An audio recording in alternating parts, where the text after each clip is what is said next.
Good morning, Chairman Jordan, Ranking Member Nadler, members of the committee. I want to begin by offering my condolences on the passing of Representative Jackson Lee, who served the people of Texas in this body and on this committee for so long.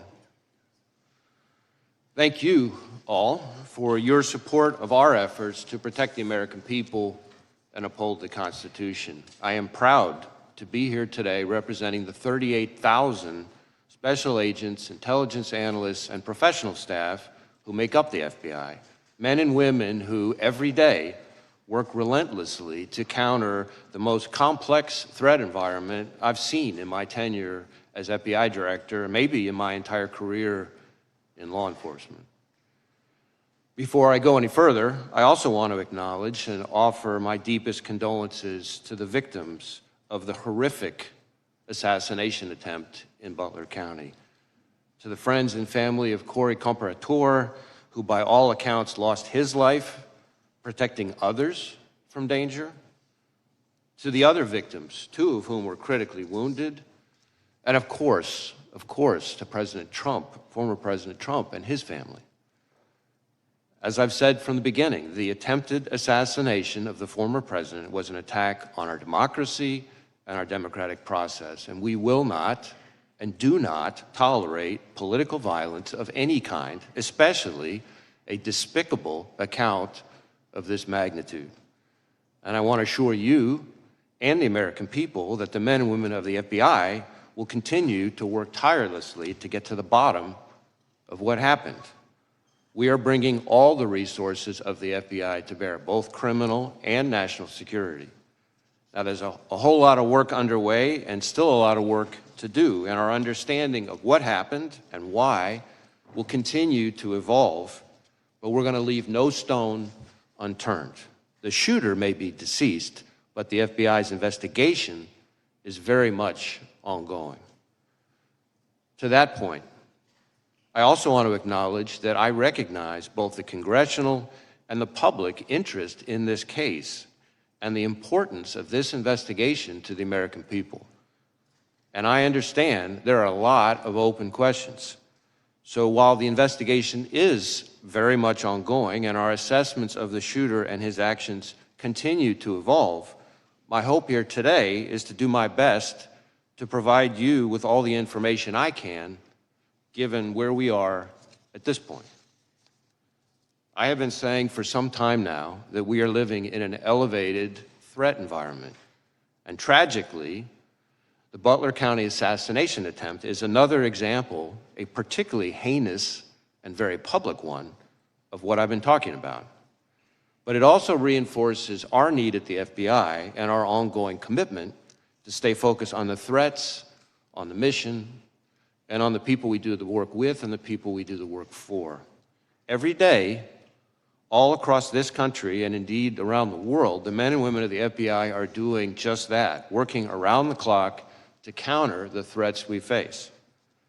Just in the last year, for example, in California, the FBI and our partners targeted an organized crime syndicate responsible for trafficking fentanyl, meth, and cocaine all across North America. We charged the Mexican-based suppliers who brought the drugs into the United States, a network of Canada-based truck drivers who delivered the drugs, and the distributors in the United States who spread the poison into our communities.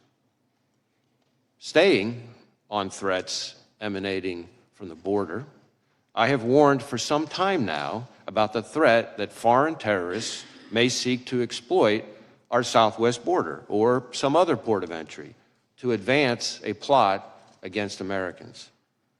Just last month, for instance, the Bureau and our Joint Terrorism Task Forces worked with ICE in multiple cities across the country as several individuals with suspected international terrorist ties were arrested using ICE's immigration authorities.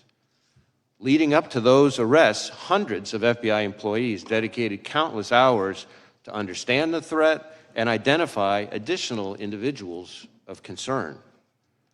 Now, the physical security of the border is, of course, not in the FBI's lane, but as the threat has escalated, we're working with our partners in law enforcement and the intelligence community to find and stop foreign terrorists who would harm Americans and our interests.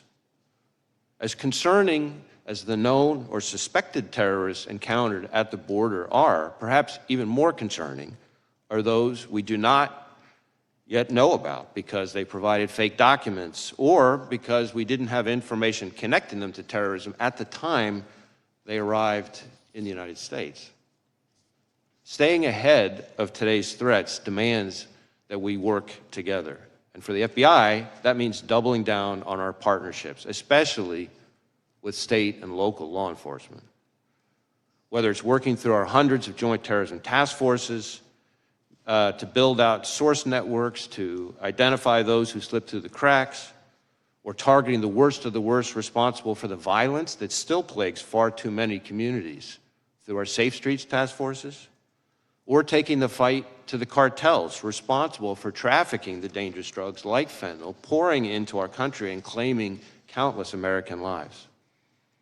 Staying ahead of the threat also means continuing to disrupt the cyber criminals ravaging businesses, large and small, and confronting nation states like China, targeting our innovation and our critical infrastructure. At the Bureau, we're proud to work side by side with our brothers and sisters in federal, state, and local law enforcement, our partners in the intelligence community, and others around the world to fulfill our commitment to keep Americans safe. Now, on Friday, the FBI will celebrate its 116th anniversary. 116 years of protecting the American people and upholding the Constitution. 116 years of working with our partners to safeguard the communities we serve. 116 years of innovating to stay ahead of the complex, evolving, and very real threats out there. I am proud of the legacy the men and women of the FBI have built and all they have accomplished for the American people. So, if I may, as we approach this week's anniversary, I would just like to say to all those who are part of the FBI family, from our current employees to our formers and to our partners across law enforcement and the intelligence community, thank you. Thank you for dedicating your lives to this country and to its people. It is both humbling and an honor to serve alongside you, and I look forward to the work we're going to continue to do together. And with that, thank you again for having me, and I look forward to our discussion. Thank you, Director Wray.